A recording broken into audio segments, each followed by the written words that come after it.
Picture this. You're in front of your latest prospect, closing the biggest deal of your life. Your pitch decks were perfect. Your scripts, flawless. And when the time came to answer the golden question of, are you ready to move forward? Nothing happened. For everyone who loves sales, this is their worst nightmare. But fear not, because in this podcast, we're unraveling the enigma behind those missed opportunities. From appointments that evaporate to presentations that felt like a Broadway show but ended in awkward silence, we're dissecting it all. Welcome to Love Your Sales.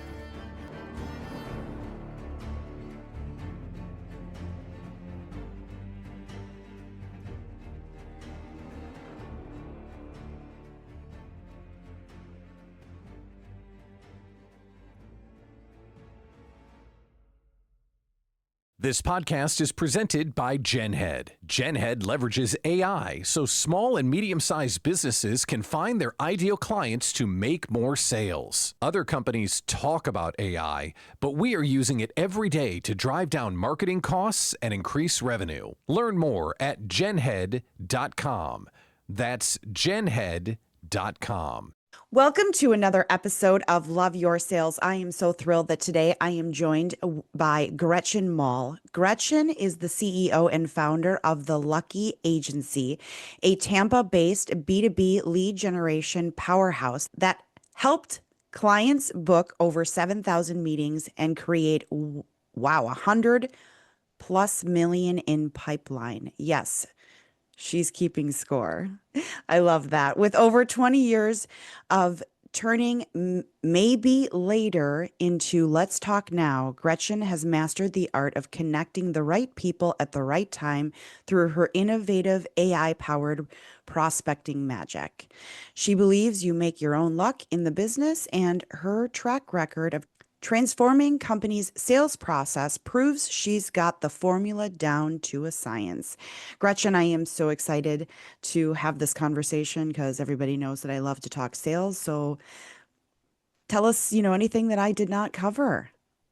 Well, thank you for having me. I got my start doing this, I don't know. You said 20 years. Well, that remains to be seen. But, quite a few years ago, I was actually doing some sales consulting and got hired into a company that was a recruiting firm, and they were looking for their clients, they were looking for attorneys who had clerked at the Supreme Court, who had, tier one school experience, who had gotten certain grades and big, really specific criteria. And they had a way to find them. And I put on my, little sales hat, and I thought, could we use this to find buyers?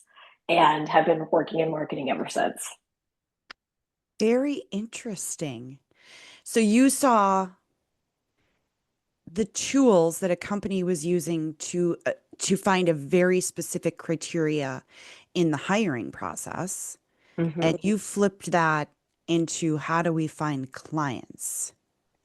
Yeah, because I felt like, my experience into small and medium businesses up until that point, I had mostly been enterprise and had run sales teams there. But really seeing that insight, a lot of times people will talk to anybody who is there, right? Like any human that breathes could be a potential prospect, which is not effective from a sales or marketing process. And so when you start really getting into who is your ideal client, have you written down, not just the demographics, but like the psychographics and the infographics about people, how are they hanging out? Where are they, consuming their information? What social media channels are they on? What jobs do they have? What companies do they work for? Then you can start meeting people where they are, and it becomes a much easier conversation because you already know a lot about them. Wow. Okay. So I'm wildly interested in this tool on how that works. But let's back up a little bit. So let's talk about your business and how long have you been doing your business or running your company? Yeah, we're about 15 months old. 15 so we're pretty months new. Old. Okay. Yeah, I had an exit in 2021, so this is not my first rodeo. Okay. So, and you've helped with 7,000, I read 7,000 That We've set is 7,000 meetings. Yeah. that is insane. Like that that's awesome. Like and when you have those, and yeah, I'd be counting too. And here's like my first year in sales, I still boast, like in my real corporate sales job, I was bonused on the amount of cold calls that I made. My boss walked up to me, and I didn't know that it was a big deal because nobody told me people don't like to make cold calls. They just were like, okay, here's how you become a successful salesperson. And I thought, okay, I can do that. And I just grinded through sitting at my desk, calling and calling and calling and calling and calling and calling and figuring out. And everybody hated me. They were like, because I would ask, like, how do you overcome this objective? How do you overcome when they say this? And all the other salespeople would be like, oh my God, here she goes again. But the owner, I reported to the owner and the second in command was like, God, I love her. Like, Mm. and so he walked up to me and he's like, we don't bonus first years at this company, but you're an exception. He's like, you made 1,000 phone calls Wow. this year, cold calls. And I was like, you track that? And well, of course we track it. And it's like, oh, okay. And he's like, so I'm giving you, I'm bonusing you for every single call that you made because you out called every single other person at this company by a landslide. And it was like, oh, and But that's you why didn't I was, know. but I didn't even know. Like I didn't even realize that nobody else was doing this. And everybody else was going, how are you getting all these appointments? How are you? And this company was big on cross-selling because we sold all of the different, you know, time clocks, payroll software, benefit, all of that, right? And so everybody was like, will you take me on your appointments? And I'm like, sure, because I was scheduling appointments. And it was like they were waiting for the appointment setters to schedule theirs. Oh, instead of them going out and getting them on their own. Yeah, isn't that interesting? Like, we work with a bunch of different companies, and like that's two different philosophies, right? Like, some people expect their sales reps to go out and set their own appointments, and maybe they have an SDR team or like a sales development team or a business development team. Maybe they don't. Um, I would say by and large, we get brought in when that strategy fails because the sales reps don't want to make cold calls, or, they'll put a post out, or like I was just talking about this the other day with one of our clients where they had sent over a meeting like, hey, this person's really hot. They had been doing some tracking, and we set the meeting, just a colleague, we set the meeting for our clients. They just tell the clients, hey, Leann's ready for a phone call. You should call her. They called twice, didn't get a return call, and didn't get to talk to anybody. And the sales rep disqualified them. Like, final disposition, they're not qualified. You didn't even have a conversation. Right. They're And never that's going to call you back. Like, that's okay. You need to get in front of them. Send an email, like send a carrier pigeon, something. and that's the mentality. And I've had that too, where I've sent over a lead, like, here's a great lead, this person's interested. And then the client is like, well, I can't get a hold of them. So, and then they go ahead and and it's like, whoa, whoa, whoa, whoa, whoa, whoa, wait. Just because they didn't pick up the phone one or two or maybe even three times that you called doesn't mean they're not interested. People don't answer their phones anymore.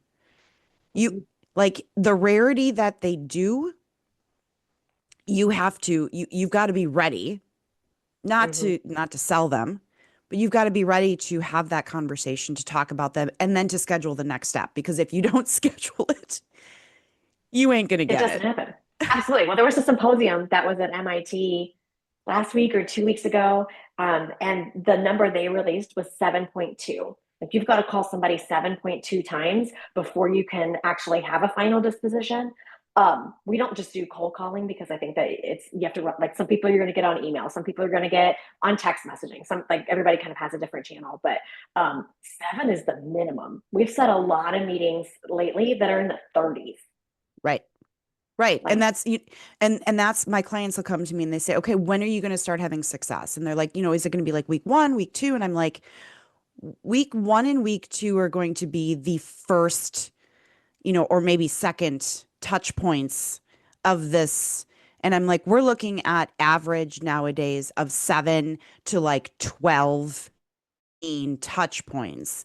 So if I have a list of 10 and I'm calling them like every hour, it's like, Right. and I always try to remind them, this what you do today is going to affect you in 30 days, 60 days, 90 days, depending on your business. So, if you're an enterprise sale type business, this may not affect you until next year. Mhm. Like then we're talking like schmoozing, long term, building, getting through the layers of who the decision maker is. And that's when people go, wait, so I'm going to be paying you money for not getting a sale until 6 months from now, potentially. And it's like, Yeah. yeah, but yeah, We have to take into account like the sales cycle, right? So like let's say you have a 90-day sales cycle. We have some clients that have a year-long sales cycle, depending on what you're selling, like if you're selling into, HR benefits, for instance, right? Like those companies are only making those decisions one time a year, and then you get what you get during open enrollment. And so, what are you doing the other half of the year or the other part of the year to stay top of mind? If you have a sales cycle like that, for instance, right, we talk a lot about like the 5% rule. So, like at any given time, 5% of the people are in market, and for 20% over the course of a year, that's it. So, how do you talk to the other 80% when you know they're not necessarily in market, but they will be at some point? And if you wait until they've put out an RFQ, or they've something is burning down and they have an urgent need, they're probably going to go to who they already know, and they're not opening something brand new. right. And that is the number one mistake that I've seen so many salespeople make, is that they're like, oh, they're not interested. And then that lead becomes completely dormant and they never reach out again. And I'm like, wait a second. Did they say that they will never ever buy from you and that this product is something that they like, or did they say, yeah, we're not looking for that right now, or we don't need that right now, or we don't, what did they actually say? And they're like, oh, well, they just said, hey, we're not interested in this, we're not interested right now. Okay. So how do you continue to stay top of mind? Because, especially if you're one of those services that businesses need all the time, an accounting firm or training and development, or there's a ton of services out there that, yeah, I don't need right now. Gretchen, I don't really need an accountant right now. Well, what happens if my accountant gets hit by a bus? Right. Or like I've you get that IRS letter, or like, you find out you didn't pay your quarterly taxes and you thought you did. Like then it becomes very urgent. And you're not wandering around going, who sent me the stuff? You start asking immediately, who do you know? Who can I call right now? right. Or if they've done their job correctly, you already know who the next person on the list is. And you go, yeah, I'm going to call you. Right. Exactly. And so many salespeople are just like, yeah, I don't have time. Fine. Put them on a put them on a list for a newsletter. If your company sends out a newsletter, make sure that they go on that newsletter list. And again, I'm speaking if your company. Now, if you personally do that, put them on your newsletter list. They get a communication once a month. If they truly don't want to communicate or have communication from you, they'll unsubscribe. And that's fine. At that point, you now know the answer. And I go back to the first episode of Love Your Sales ever that I ever did. And we talked about, buying signs. The greatest thing in the world is yes. The second is a no. The worst thing in the world is somebody who's like, I don't know, maybe call me next month. No, I don't want to call you next month. Like, if you're not interested right now, that's absolutely fine. I can put you on an email list so that you have my contact information. And when you're ready, you can reach out. I'll call you in a year from now or 6 months from now to keep it warm so that when your accountant does, or it's, Whoever. sorry, accountants, whoever, gets hit by the proverbial bus or screws up or whatever, and you're back in market, I'm the person you're going to think about. And that's where I think that salespeople lose, companies in general. I could really, really quickly wean down a list of 100 to 2 people if that was my mentality. Well, and that's it. Like, there's all of this data that's coming out about, especially like a B2B sale. So, like, let's say you're selling into another business or you're consulting or you're fractional or something. Um, People want that process to feel more like a consumer brand. Think of like if you're buying an Apple computer or a new iPhone or something. And because of how that's happened, 70% of the process of like the sales process of where they're doing their due diligence and they're trying to figure out like, can you do my scope of work, can you handle the problem that I have, that's done before they ever talk to a salesperson.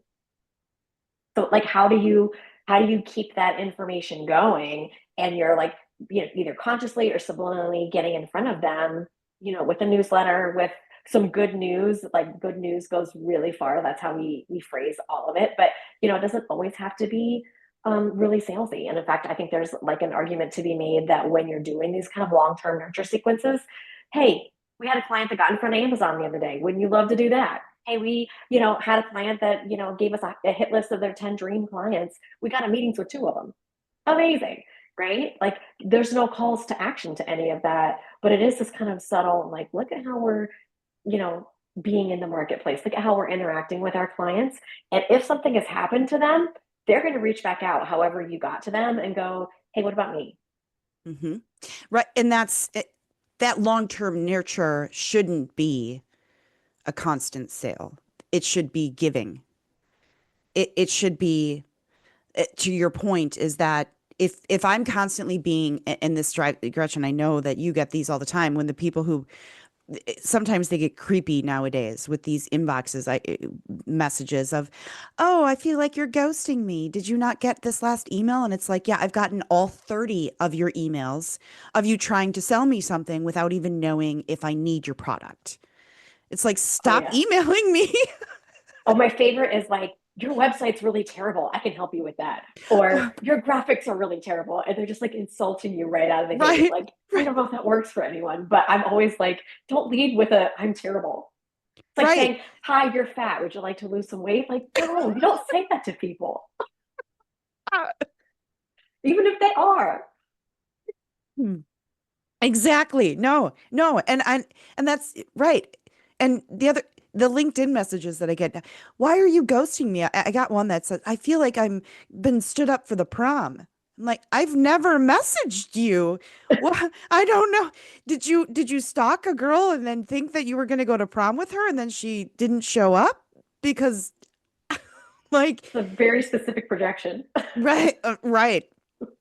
Like, they should be, when you give information to people, when you're offering something before you're ever asking for anything in return, you position yourselves as one, subject matter experts if you're giving great information.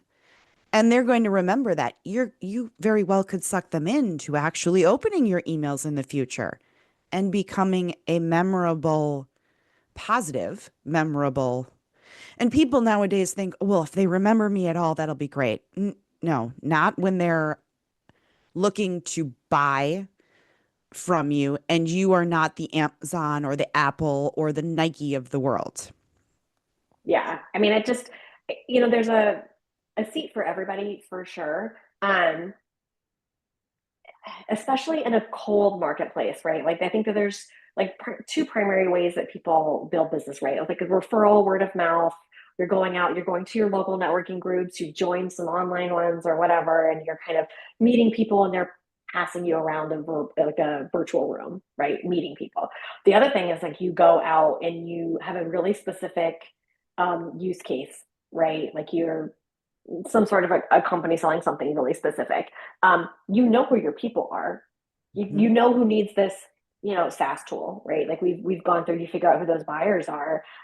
You can be the authority there and give them a whole lot of benefits on using it and how it's going to save you time and energy.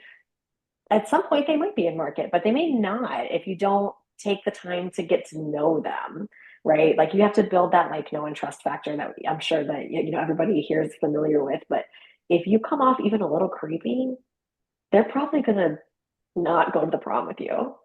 Right. Right. No kidding. No kidding. No, and that's and approachable. Mhm. Creepy versus approachable. I think that all of us, anybody listening who's ever been in a networking meeting, there has been, and I'm not going to say creepy. Let me take that back. But there has been, especially early on when networking was newer and people hadn't really figured out, like, God, and I've been around since, since networking was newer. I'm dating myself. But there was a time where you'd walk into the room and you'd be like, "Oh, okay, I've got to stay away from that person and that one," because you knew that they were going to immediately walk up to you and just try to sell you. And it's Mhm. like, what are you doing? And again, don't get me there. I'm sure that there was a time, I was taught to network wrong. My boss back in the day when I was at a company was go in there and make sure that you come back with at least 4 appointments and that somebody who wants to buy. And it was like, and I hated networking. It was like I'd stand there and I'd be like, okay, who am I going to talk to? Who's going to buy from me? Who's going to buy from me? That's not the way that you approach the world anymore. People don't want to be sold to. That doesn't mean that they don't want to buy from you. Oh yeah, everybody loves to buy. They don't want to be sold to. And so like you have to be careful with that attitude. It's interesting. Have you found a way that works networking? Oh, yeah, I am my crazy self. I go in, I'm 100% authentic. And when it comes to networking, I just go in and have conversations with people. I go in and I don't even talk about my product sometimes. I just go in and I get to know people. I talk to them about their product. And then they're like, often they'll go, we didn't even get to talk about what you do. And it's like, Mhm. oh, yeah. Yeah, well, we should do a one-on-one. And then it goes from there because when this goes back to Dale Carnegie, if Mhm. you open the door for people to talk about themselves, you give them a platform or an audience, the audience, to talk about themselves and what they need, what they want, what they do. They will just keep talking, sometimes to the point where you're like, oh wow, yeah, I understand that problem too, tell me more about the problems you're having. Sometimes to the point where you're like, whoa, okay, that is way more information than I wanted. But it's true. When you Mhm. open the door for people to feel comfortable enough to just talk with you openly and honestly, they walk away from that conversation feeling like you and they are best friends. Yeah, I think listening is really key. And I always try to be a connector. Like you said, a lot of people will get in there and they'll ask, like, hey, what can you do? But I was just in a conversation yesterday, weirdly enough. I met a guy who's a wealth advisor who specializes in people who have moved to the US from Canada because they have all these like currency problems. It's very specific, right? Like you have a 401k that's in Canadian dollars. You have to bring it to the US, you know, unless you're how to do it. And I was like, that's really weird. I don't know anybody in that problem, but like, cool. Well, just happened like later in that afternoon, I met another lady who has like a luxury relocation business and she helps people like move the house, like, you know, entertainment people, like sports athletes and that kind of thing. And I was like, I know who you should meet because you also have this like really weird and specific problem, right? So you get to be the connector. Like that's what you want to do with your prospects, right? Is like you look at this, it seems like you have a weird one-off problem, but I may have this other kind of weird one-off solution, and then you can put it together, whether that's your products and services or somebody else that you know or somebody else you met at a networking event, but that's building credibility. Absolutely. And that is constant, when you are talking with somebody and they talk about, all of these different things that are going on, that's, and here's the weirdest thing is that when that happens for me, it's usually when I'm sitting watching TV or I'm sitting and all of a sudden somebody says something and I'm like, oh, I need to introduce so and so to so and so because this. And my husband looks at me and goes, why did you think of that? And I'm like, oh, because the person on TV said this. And that reminded me of that. And and my husband's like, you're strange. And I'm like, I'm a salesperson. And my brain works this way. I don't know why. But you're right. It's making those connections. It's fun. It's fun making those connections, those introductions, hearing how those introductions then bloom into potential business for others down the road. And the great thing is that when I first started doing that, I'm like, why am I spending so much time and effort connecting other people? I mean, I thought about that for a moment, which the benefit of that came back 20-fold, 100-fold years later as people remembered me for that. Oh yeah, Remembered, if you help enough people get what they want, then the world has no choice but to give you what you want. right.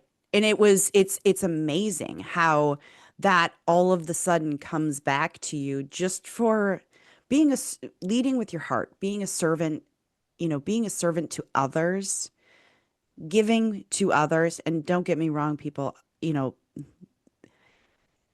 don't give away everything to your detriment, but it's important as a salesperson, as a human, I think really, is that it's not always about you.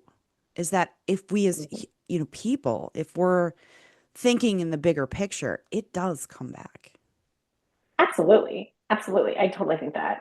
And the more like positivity you can put out there, I just think like the better off you are as a human.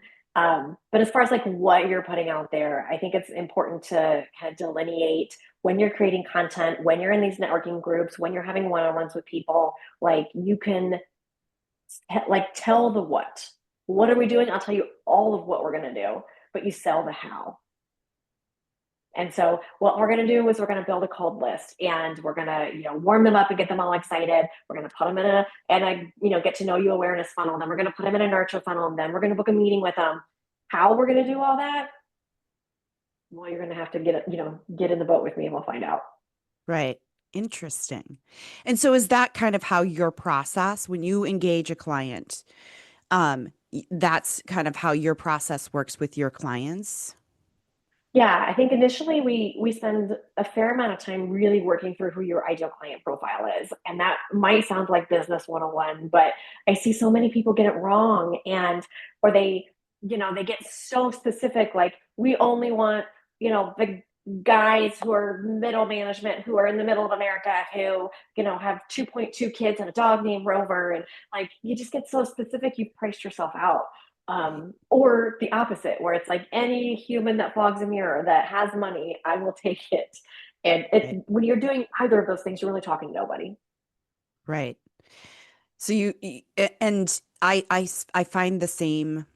Yeah, I work with a lot of entrepreneurs, a lot of smaller businesses who they just don't know what they don't know. And they will sit down and go, "Well, here's my ideal client." And I'm like, "Okay, why are they your ideal client?" And they're like, "Well, oh, well, because that's and it's like, "Whoa, whoa, whoa, whoa, whoa, whoa, whoa, whoa, wait."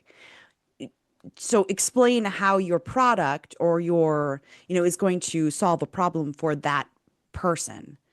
Well, and then they can't answer that. And you're like, okay, we need to take a step back and figure out why you're choosing this demographic, why you're, and a lot of entrepreneurs, and that evolves as, over time. It can evolve over time.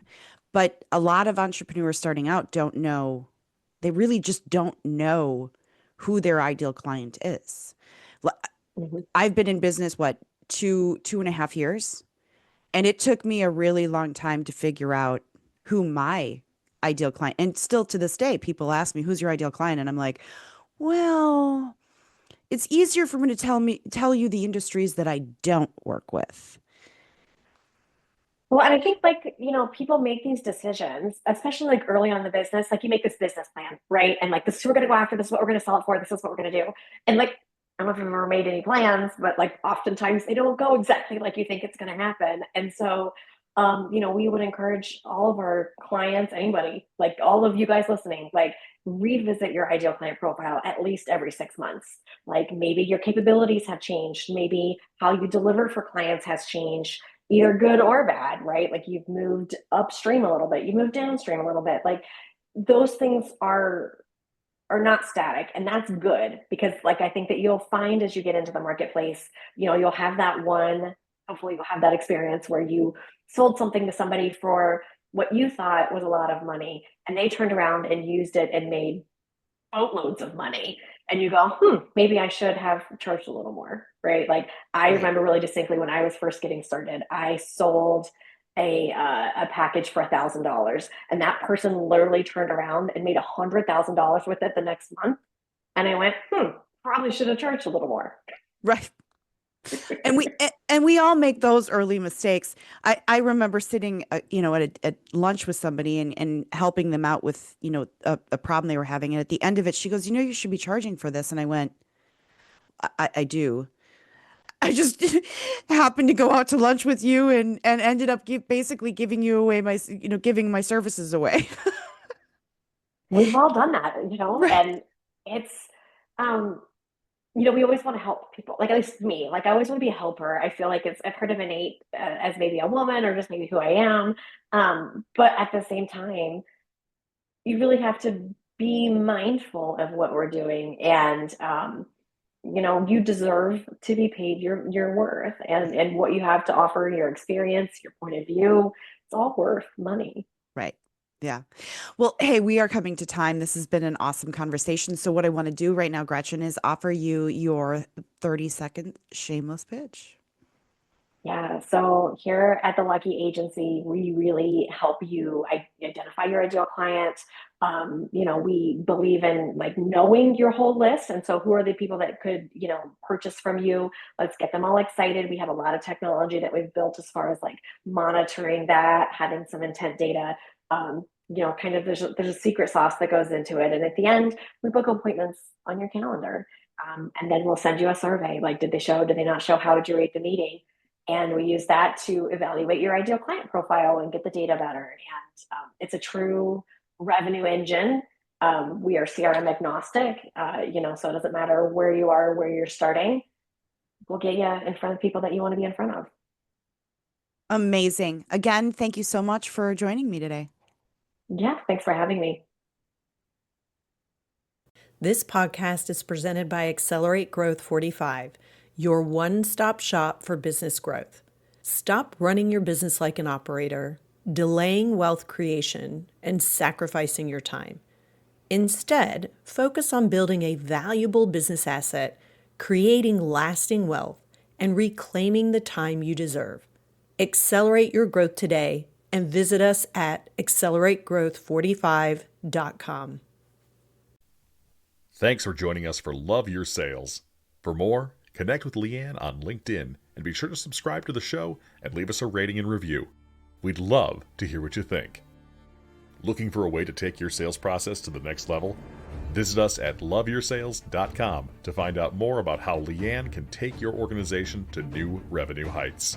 And be sure to join us next time for more great ways to love your customers so they love your sales.